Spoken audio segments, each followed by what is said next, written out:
Hey guys, Scott here. A little update on the Trans AM Firebird.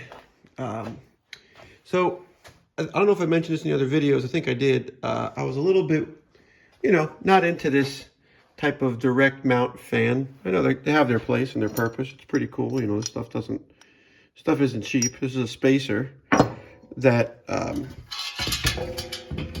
goes on to the water pump. Should have took the video before I took it apart, but I don't always think ahead. All right, so see where that spacer goes underneath this? Those holes line up under here. See? And this bolts right to the water pump. Okay. This guy, okay, it's rigid, solid mount.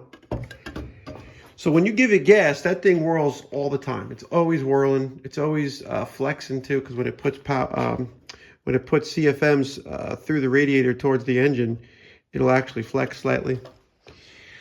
This is the other problem. Okay, there's no mounting holding this radiator in other than the hoses. So I don't like that. I got to get a mount in here. I got to get a pad underneath the radiator. This is what it's going to look like. This is the pulley. Okay. This can be mounted this way or this way, depending on your application. There's two different belt holes, depending on what you're trying to line up on. I just took it off. So that's going to be there. I'm going to try to polish this stuff up, make it shiny. Let's see. But the biggest thing is I wanted to get that fan out of there. I didn't like the vibration it puts in. I think it puts a lot of wear and tear on the water pump. I'm not sure. I could be making that up. This feels like it's a pretty good water pump. Doesn't have any play in the bearing. I'm trying to feel if there's any play in there. I don't feel any leaks. You got to check. There's a weep hole sometimes if there's water weeping out of this. It'll tell you that the seal is bad. Excuse me.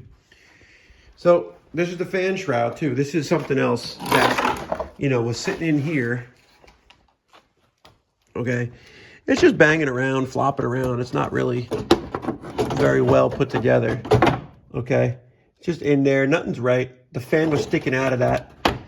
So to me, it's not even working 100%.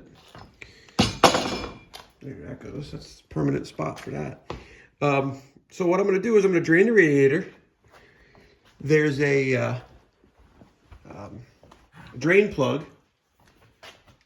boop, flashlight, in that corner. It's just a turn and pull out. It's right there, that little black thing. That'll drain the radiator. It'll drain most of the radiator fluid. Get a big pan like this. I don't know if you guys got pans like this around, but these are good to have. Not this little black one, but one of these get big guys. They call this a big mouth. No, they just call this a pan, but do what you want with it. See, if I clean this, I might be able to reuse the antifreeze as I pull it out of this, because it'll fill up, 3/4 of that, whatever, halfway that. So I got to make some decisions, but I want to get this radiator out here. I want to put dual electric fans. I can't talk today. And I want to rework the trans cooler. These are preheaters. They heat the fluid up on a cold start. And the trans cooler's in the front. So don't get that twisted. I know they call them different things.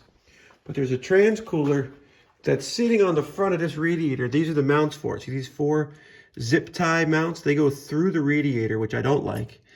I want to make its own mount and bracket up front, because you'll wind up losing fins. And more importantly, these tubes can wear, because it's just aluminum or brass. And I think this is a copper or brass tin.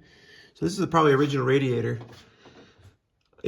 With the more performance motor in here, and maybe down the road I do something even crazier, who knows. I'd like to get a nice radiator with dual fans.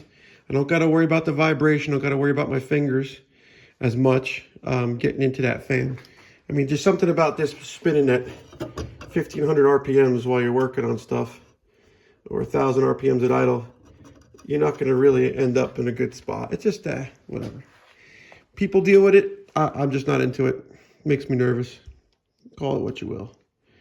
Let me know what you think. I'm looking into DeWitt's. They're expensive. Cold case radiators. Summit brand radiator. Cold case. I've had the Be Cool radiators, and I've had them leak. I've had the Champion and American Eagle radiators. Sometimes it's kind of worth the risk. Sometimes if it leaks, you just, all right, it's got a leak, send it back. But I've heard mixed opinions about them. They're cheap. They're cheap for a reason. But they look cool, and if you get lucky, you get a good one. I've had them in a couple of my vehicles, and they lasted a while. But I really don't want to be stranded. And the only reason why I'm jumping on the Radiator, I know it's not leaking. It doesn't look that bad. Just run it. I don't want to hurt this motor. This motor is a good motor. I checked it out inside and out, underneath. I think it's got some life in it. And, the rest of the car, who knows? The transmission feels pretty good. The rear's got a little bit of a moan grown to it. So I want to make sure that I can knock off some stuff in these next few weeks before the snow melts.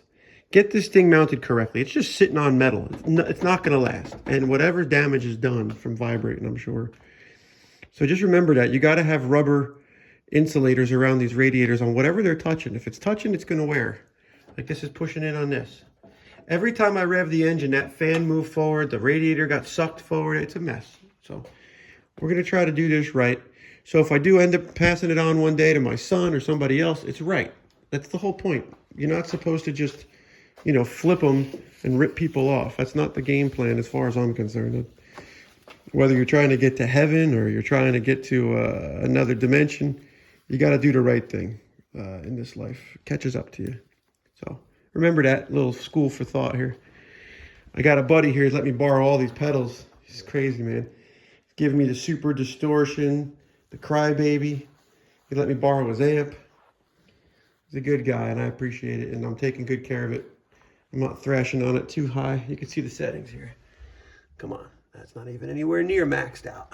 So, I can't take it. I got my headphones on trying to play the music. It's so loud here. I feel like I'm in a sardine can. Listen, I'll talk all day. You guys, let me know what you think. Roll out. Let me know. I'm thinking about putting like one of those fake Hilborn blower things on top of this carburetor and having it stick through the hood. Let me take this out of the way. Let me know what you think about that. Like, is that cool or not? This shaker hood's supposed to stay on the engine. It's not. It's part of the hood, and it's just bolted there. I could take that away and have something cool sticking out. Let me know what you think. Put it in the subscription mark, man. Put a subscription down. Put a comment down. Tell me what you think about this bird, man. I think it's the coolest color scheme I've ever seen on these cars. But again, I am biased. It is my car. So thanks for watching. And remember, like, share, subscribe, comment. Send me some pictures of some cool things sticking out of Trans Am hoods. I've been trying to look for stuff. And if you want to buy one of these parts I took off, I'll give you a discount. Thanks.